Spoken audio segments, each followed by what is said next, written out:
बुद्ध ठीक लगे, बुद्ध की बात मान लो, मैं ठीक लगूं, मेरी बात मान लो। तालमेल बिठाने को कहा किसने? एलोपैथी होम्योपैथी में तालमेल बिठाना भी मत।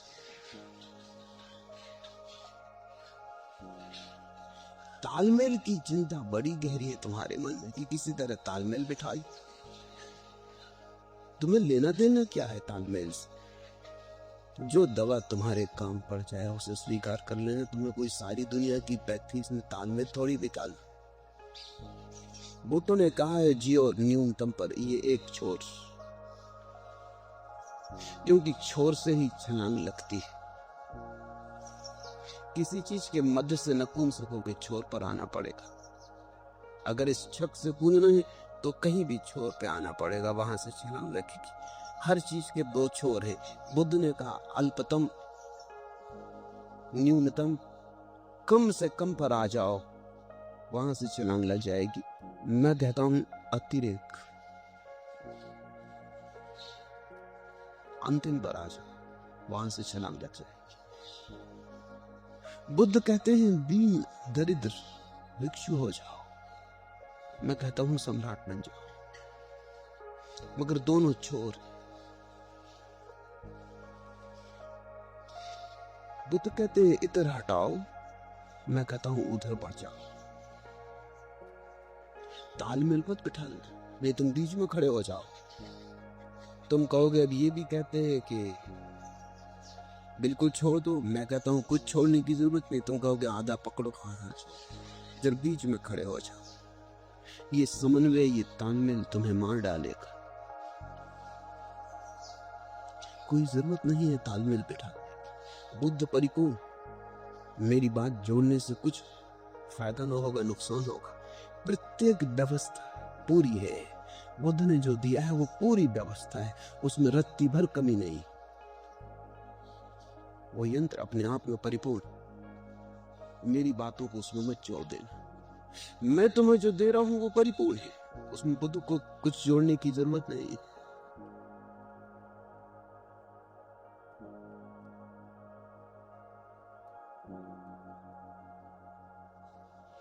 दुनिया के सारे धर्म अपने आप में पूरी इकाई है। और झंझट कब खड़ी होती? जब तुम्हें कोई समझाने वाला मिल जाता और कहने लगता अल्लाह ईश्वर तेरे नाम, सबको सन्मति दे भगवान, तब तालमेल शुरू हुआ, उपद्रव शुरू हुआ। अल्लाह पर्याप्त है, उसमें राम को जोड़ने की कोई भी जरूरत नहीं। राम पर्याप्त है, उसमें अल्लाह को जोड़ने की कोई जरूरत नहीं। और महात्मा गांधी भी जोड़ ना पाए, कहते रहे जुड़ सकता नहीं। मरते वक्त जब बोली लगी तो अल्लाह ना निकला, राम निकला। उस वक्त दोनों निकल जाते, अल्लाह है राम, वो नहीं हुआ। वो जुड़ते नहीं, वो इकाइयां अलग अलग है। मरते वक्त जब गोली लगी तब वो भूल गए अल्लाह ईश्वर तेरे नाम, तब राम ही निकला। वही निकट था। अल्लाह तो राजनीति थी, राम हृदय था। अल्लाह तो जिन्ना को समझाने को कहे जाते थे, भीतर तो राम की ही गूंज थी। और जिन्ना को ये चालबाजी दिखाई पड़ती थी, इसलिए उसको असर ना पड़ा। मेरे पास तुम तालमेल बिठाने की बात ही छोड़ दो। मैं कोई समन्वयवादी नहीं हूं, मैं कोई सारे धर्मों की खिचड़ी नहीं बनाना चाहता हूं। प्रत्येक धर्म का भोजन अपने आप में परिपूर्ण, वो तुम्हें पूरी तृप्ति देगा। जब मैं बुद्ध पे बोल रहा हूं, या जब मैं ईसा पे बोलता हूं, या महावीर पे बोलता हूं, तो मेरा प्रयोजन ये नहीं कि तुम इन सबको जोड़ लो। इन पे मैं अलग अलग बोल रहा हूं इसलिए ताकि हो सकता है किसी को बुद्ध की बात ठीक पड़ जाए, किसी को महावीर की ठीक पड़ जाए, किसी को कृष्ण की ठीक पड़ जाए, जिसकी जहां से ठीक पड़ जाए। रास्ते थोड़ी गिनने, गुठलियों का थोड़ी हिसाब रखना है, आम खाने। तो तुम तालमेल बिठाओगे किस लिए? तुम्हें बुद्ध की बात जमती, फिक्र छोड़ो मेरी, कुछ लेना देना नहीं मुझसे। फिर तुम उसी मार्ग पे चले जाओ, वहीं से तुम्हें परमात्मा मिल जाएगा। वो रास्ता परिपूर्ण है, उसमें रत्ती भर जोड़ना नहीं। अगर तुम्हें बुद्ध की बात नहीं जमती, मेरी बात जमती, तो भूल जाओ सब बुद्धों को, क्योंकि उनकी याददाश्त भी बाधा बनेगी। और मन का एक बड़े से बड़ा उपद्रव यही है कि वो कभी किसी एक दिशा के प्रति पूरा समर्पित नहीं होता। एक कदम बाएं जाते हो, एक कदम दाएं जाते हो, कभी आगे जाते, कभी पीछे जाते, जिंदगी के आखिर में पाओगे वहीं खड़े खड़े घिसटते रहे हो जहां पैदा हुए थे। गति ऐसे नहीं होती, गति तो एक दिशा में होती है। चुन लिया पश्चिम तो पश्चिम सही, फिर भूल जाओ बाकी 3 दिशाएं हैं भी, माना की है। और कुछ लोग उन दिशाओं में भी चल रहे हैं, वो भी माना, लेकिन वो दिशाएं तुमने छोड़ दी। तुम पश्चिम जा रहे तो तुम पश्चिम ही जाओ। ऐसा ना हो कि एक हाथ पूरब जा रहा है, एक पश्चिम जा रहा है, एक टांग दक्षिण जा रही। तालमेल तो न बैठेगा। उस तालमेल की चेष्टा में तुम बुरी तरह खंडित हो जाओगे। और यही गति मनुष्य की हो गई। आज से पहले जब दुनिया इतने एक दूसरे के करीब न थी और जमीन एक छोटा सा गांव नहीं हो गई थी, और जब एक धर्म से दूसरा धर्म परिचित नहीं था, तब बहुत लोगों ने परम ज्ञान को पाया। जैसे जैसे जमीन सिकुड़ी और छोटी हुई और एक दूसरे के धर्म से लोग परिचित हुए, वैसे ही धार्मिकता कम हो गई। उसका कारण ये कि सभी के मन में सभी दिशाएं समा गई। कुरान भी पढ़ते हो तुम, गीता भी पढ़ते हो, न तो गीता में डूब पाते न कुरान में डूब पाते। जब कुरान पढ़ते हो तब गीता की याद आती, जब गीता पढ़ते हो तब कुरान की याद आती, और तालमेल बिठाने में लगे रहते। नहीं, दुनिया का प्रत्येक धर्म अपने आप में समग्र है। न उससे कुछ घटाना है, न उसमें कुछ जोड़ना है। वो पूरी व्यवस्था है। तुम्हें जच जाए उसमें उतर जाना है और बाकी सबको भूल जाना है। यही तो अर्थ है गुरु चुनने का, कि तुमने देख लिया, पहचान लिया, खोजा, सोचा, चिंतन किया, मनन किया, पाया कि किसी से मेरा तालमेल बैठता है।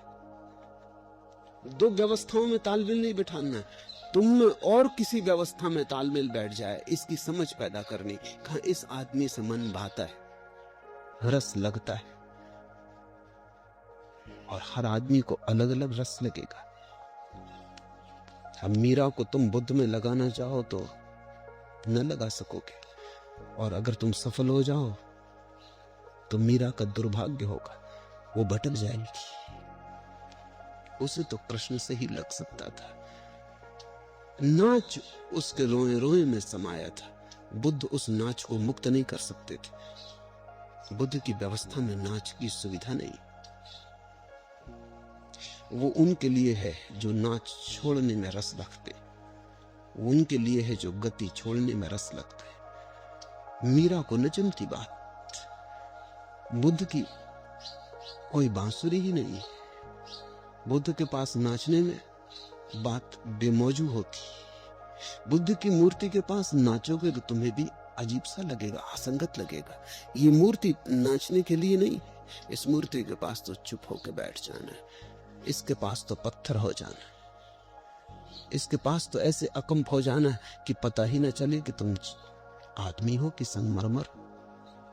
तो ही तुम बुद्ध के रास्ते पे जा सकोगे।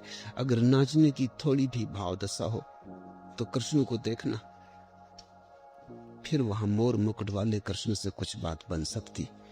वो आदमी इसीलिए, उनकी बांसुरी फिर तुम्हारे भीतर छिपे नाच को मुक्त कर देगी। और मुक्ति का कोई अर्थ नहीं होता। मुक्ति का यही अर्थ होता है तुम्हारे भीतर जो छिपा है वो प्रकट हो जाए, खिल जाए। अगर तुम्हें कमल अपने भीतर छिपाए हो तो वो खिल जाए हजार हजार पकड़ियों, उसकी सुगंध लुट जाए हवाओं में। अगर तुम नाच छिपाए हो तो नाच प्रकट हो जाए। अगर कोई गीत अनगाया पड़ा है तो गा दिया जाए। अगर कोई मौन सधने को बैठा है तो सध जाए। तुम्हारी जो नियति है वो पूरी पूरी उपलब्ध हो जाए। हर आदमी की अलग अलग नियति है, हर आदमी का अलग अलग ढंग है, हर आदमी अनूठा है, बेजोड़ है। इसलिए तुम्हें अपना तालमेल किस से बैठ सकता है, किस गुरु से, किस शास्त्रा से, किसका अनुशासन तुम्हें मौजू आता है।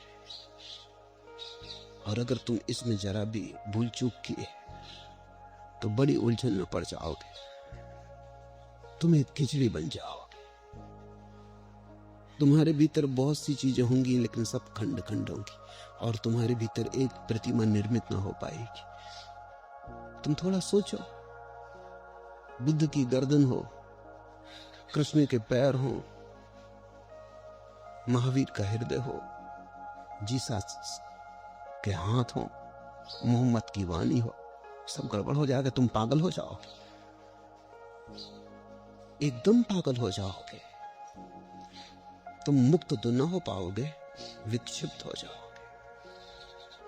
इसलिए दुनिया के सारे धर्मों ने एक बात पर जोर दिया है कि अगर ये बात ठीक लगती है तो बस पूरा समर्पण चाहिए।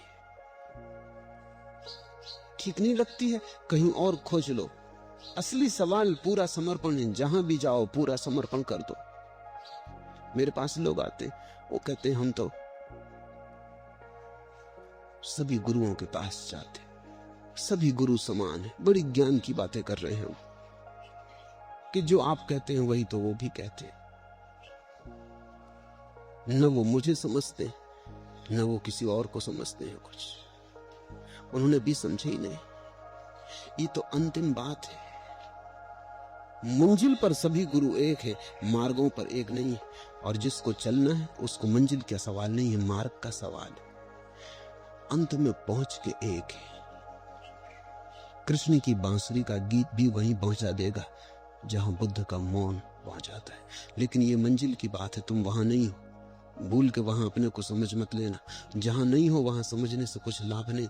जहां हो, तुम जहां खड़े हो वहां से रास्ता चाहिए, मंजिल नहीं। वहां तो अल्लाह अलग है, राम अलग है। कहा मंजिल पे जो पहुंच गए हैं वहां सब एक, लेकिन वहां कोई भजन थोड़ी कर रहा अल्लाह ईश्वर तेरे नाम। मंजिल पे तो सब खो गया, वहां अल्लाह भी खो गए, राम भी खो गए। जब अल्लाह ही मिल गया, राम ही मिल गया, तो फिर न राम बचे न अल्लाह बचे। वहां तो सब शास्त्र खो जाते, लेकिन वो उपलब्धि की बात है। तालमेल तुम बिठाना मत। मेरी तो दृष्टि यही है कि तुम भरपूर जियो। तुम ऐसे जियो जैसे बाढ़ आई नदी होती। तुम जीवन को उसकी त्वरा में जियो। तुम ऐसे जियो जैसे किसी ने मसाल को दोनों तरफ से जलाया हो। तुम जीने में कंजूसी मत करो। मैं तुमसे त्याग को नहीं कहता, मैं तुमसे कहता हूं तुम भोग में इतने गहरे उतरो कि भोग का अनुभव ही त्याग बन जाए। तेन तक तेन भुंजिता। तुम ऐसा भोगो कि तुम जान लो कि भोग व्यर्थ है, और भोग छोड़ना ना पड़े। तुम्हारा ज्ञान ही भोग का छूटना हो जाए। तुम जीवन से भागो मत, भगोड़े मत बनो। तुम जीवन में जम के खड़े हो जाओ ताकि जीवन से आंखें मिल जाएं और तुम जीवन को पूरी तरह देख ही लो कि ये सपना है। फिर सपने को छोड़ना थोड़ी पड़ता है, सपना तो छूट ही गया। जो व्यर्थ है दिखाई पड़ते ही कि व्यर्थ है, गया। छोड़ने का अगर फिर भी सवाल रहे तो समझना अभी व्यर्थता दिखाई नहीं पड़ी, अभी थोड़ी सार्थकता दिखाई पड़ती। इसलिए छोड़ने का सवाल है। सार्थक को छोड़ना पड़ता है, व्यर्थ छूट जाता है। तो मैं तुमसे कहता हूं जीवन को उसकी परिपूर्णता में जानो। तुम बहुत बार अनेक लोगों के प्रभाव में आ गए हो और कच्चे ही जीवन को छोड़ के भाग गए हो। ये कोई पहला मौका नहीं है, क्योंकि जमीन पे तुम नए नहीं हो, बड़े प्राचीन। बहुत बार बहुत बुद्धों के प्रभाव में तुम आ गए। जो बुद्ध को घटा था वो तो परिपूर्ण जीवन से घटा था, ये थोड़ा समझो। बुद्ध तो सम्राट थे, सुंदरतम स्त्रियां उनके पास थी, और अगर उतनी सुंदर स्त्रियों के बीच उन्हें दिखाई पड़ गया कि सौंदर्य सब सपना है तो कुछ आश्चर्य नहीं। अब एक भिखारी है जिसने स्त्रियों को केवल दूर से देखा, जिसे कोई स्त्री उपलब्ध नहीं हुई, या उपलब्ध भी हुई हो तो एक साधारण सी स्त्री उपलब्ध हुई है जिसमें स्त्री होना नाम मात्र को है, जिससे उसके सपने नहीं भरे, न हृदय भरा, न प्राण तृप्त हुए, न भोग गहरा गया, आकांक्षा घूमती रही, भटकती रही सब तरफ। हजार हजार चेहरे आकांक्षा में उभरते रहे, सपनों में जगते रहे। अब ये बुद्ध की बातें सुन ले ये आदमी, तो बुद्ध प्रभावी है, इसमें कोई शक शुबा नहीं। उस ज्ञान की अवस्था में आदमी में एक जादू हो जाता है। वो जिसकी तरफ देख ले वही खींचा चला आता है, वो जिसको छू दे उसी के भीतर एक नया आयाम खुल जाता है। तुमने बुद्ध को सुन लिया और बुद्ध ने कहा कि सब व्यर्थ है।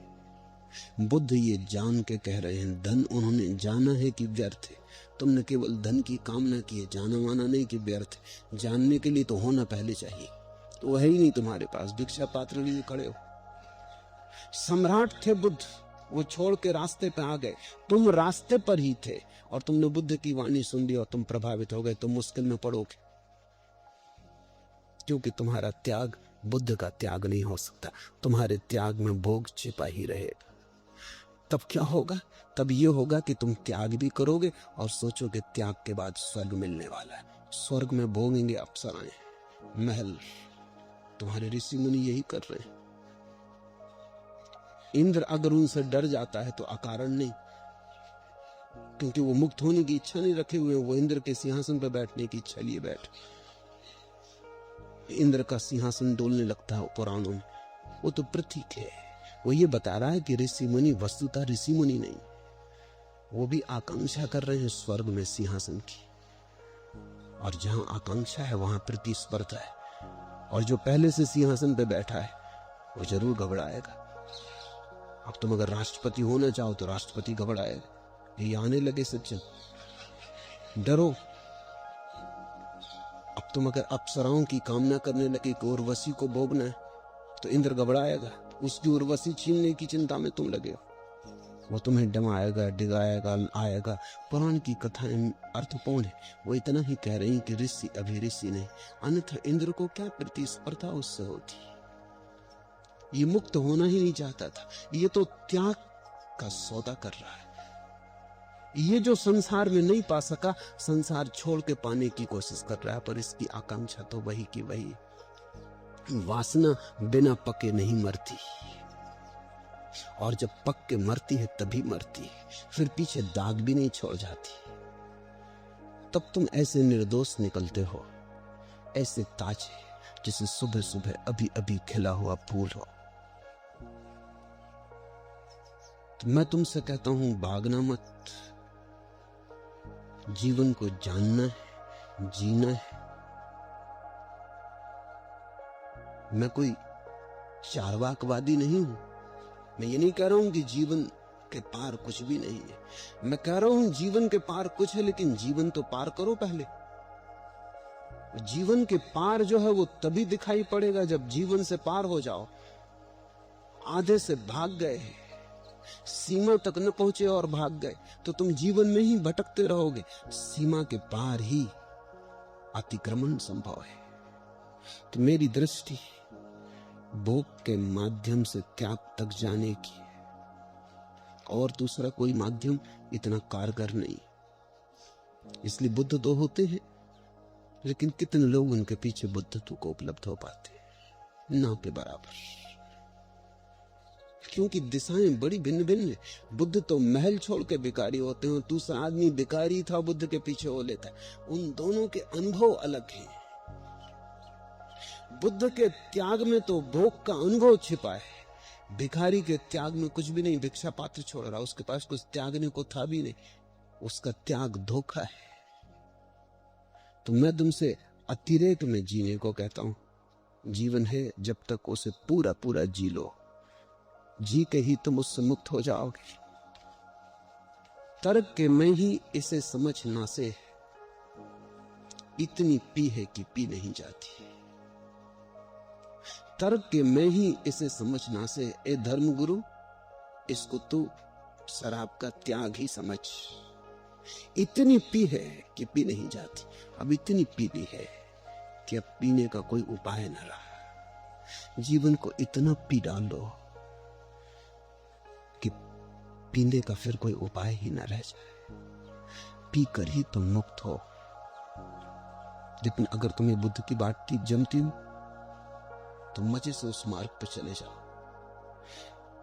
लेकिन ध्यान रखना अपना कि क्या तुम्हारे पास बुद्ध जैसा जीवन का अनुभव है, भोग का ऐसा गहन अनुभव है। तुम्हें पता है बुद्ध के जीवन की कहानी? ज्योतिषियों ने कहा कि ये छोड़ के सन्यासी हो जाए, तो बाप चिंतित हुआ। शुद्धोधन ने बड़े बड़े ज्ञानियों से सलाह ली कि क्या करे। निश्चित ही वो ज्ञानी भगोड़े होंगे। शास्त्रों में ये कहा नहीं, ये मेरी दृष्टि है, वो ज्ञानी भगोड़े होंगे, क्योंकि अक्सर ज्ञानी भगोड़े होते। त्यागी महात्माओं को बुला लिया होगा, उनसे पूछा, वो कोई सम्राट न थे जिन्होंने संसार जान के छोड़ा था, उन्होंने जीवन को बेबसी में छोड़ा होगा, असहाय अवस्था में छोड़ा होगा, पा नहीं सके इसलिए छोड़ा होगा। अंगूर खट्टे थे, पहुंच नहीं सके इसलिए, पहुंच जाते तो उन्होंने भी बड़ी चेष्टा की थी। उन्होंने सलाह दी कि आप ऐसा करो, सब भोगों का इंतजाम कर दो, भोग में डूब जाएगा, सन्यासी अपने आप ना होगा। इससे मैं कहता हूं कि वो त्यागी रहे होंगे। अगर बुद्ध के बाप ने मुझसे पूछा होता तो मैं कहता कि भोग से इसको दूर रखो, स्त्रियों को पास मत आने दो। हाँ, फिल्म दिखानी हो दिखा दो, पर्दे पर दिखाई पड़े, छू ना सके स्त्री को, क्योंकि पर्दे से सपना नहीं मिटता, बनता है। स्त्री को पास मत आने देना, इसको सुख सुविधा में मत डालो, गिट्टियां तोड़वाओ, सड़क पिटवाओ, मेहनत मजदूरी करवाओ, इसको महल में मत टिकने दो। इसकी महल की आकांक्षा कभी न मरेगी, क्योंकि जिसको जाना नहीं उसकी आकांक्षा होती, मरती नहीं। ये कभी सन्यासी न होगा। लेकिन त्यागी महात्माओं ने कहा, उन्होंने विचारों ने अपने अनुभव से कहा, जो उन्हें नहीं मिला था उन्होंने सोचा अगर हमको मिलता, सुंदर स्त्रियां मिलती, महल मिलते, तो हम सन्यासी होते। उनका तर्क साफ है, सन्यासी हुए इसलिए हुए कि न सुंदर स्त्रियां मिली न महल मिले, वही इसके लिए भी जमा दो, ये भटक जाएगा उसी में। ये अपना अनुभव वो बता रहे हैं कि हम भी भटक जाएं अगर इंतजाम अभी कोई करते। भीतर तो वही चाह रही होगी, मुझे पता नहीं कौन लोग थे वो, उनके नाम का भी कोई उल्लेख नहीं, लेकिन बात जाहिर है कि वो आदमी बीच से भाग गए होंगे, जीवन का अनुभव रहा होगा। बुद्ध के बाप ने उनकी मान ली, लड़का खोया। बनाती है महल चार, हर मौसम के लिए अलग। जितनी राज्य में सुंदर युवतियां थी सब इकट्ठी कर दी। बुद्ध लड़कियों के बीच ही बड़े हुए।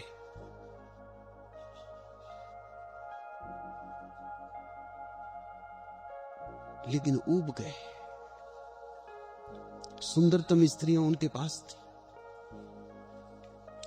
उनने सारे सपने तोड़ दिए। सुंदरतम स्त्री भी तुम्हारे पास 2 दिन से ज्यादा थोड़ी सुंदर मालूम पड़ती, 2 दिन के बाद सब स्त्रियां साधारण हो जाती। स्त्री का सौंदर्य बच सकता है अगर तुम्हें दूर रखा जाए, वो कामना में, अनुभव में नहीं। कितनी ही सुंदर स्त्री हो, क्या करोगे, 2 दिन के बाद साधारण हो जाती। कोई पति अपनी पत्नी को देखता है, कितनी ही सुंदर हो, और कभी कभी हैरान भी होता है कि दूसरे क्यों रास्ते पर रुक रुक के मेरी स्त्री को देखने लगते, क्योंकि उसे तो कुछ नहीं दिखाई पड़ता, दूसरों को दिखाई पड़ता है। दूसरे की पत्नी सदा ही सुंदर मालूम पड़ती है, और कभी कभी ऐसा हो जाता है कि तुम्हारी सुंदर पत्नी तुम्हें सुंदर नहीं मालूम पड़ती, घर की नौकरानी साधारण तुम्हें सुंदर मालूम पड़ने लगती, क्योंकि उसमें फासला है। दूर रखो, चीजें सुंदर रहती, दूर के ढोल सुहावने, पास आते ही सपने टूट जाते, यथार्थ खुल जाता है। बुद्ध ने उन सारी सुंदर स्त्रियों को देख के ऊब गए, परेशान हो गए, भागने का मन होने लगा। एक रात उठे तो देखा सारी सुंदर स्त्रियां उनके आसपास पड़ी, किसी के मुंह से लार बह रही, किसी की आंख में कीचड़ जमा है, किसी का मुंह खोला है और गर्राटा निकल रहा है, वो एकदम भागे वहां से। कहती इनके पीछे मैं दीवाना हुआ। कोई भी ऋषि मुनि हो जाए ऐसी अवस्था में। धन था, स्त्रियां थीं, वैभव था, उब गए, दिखाई पड़ गया इसमें कुछ भी नहीं। एक बात साफ हो गई कि रोज मौत करीब आ रही और ये सब व्यर्थ है। सत्य को खोजना जरूरी, अमृत को खोजना जरूरी।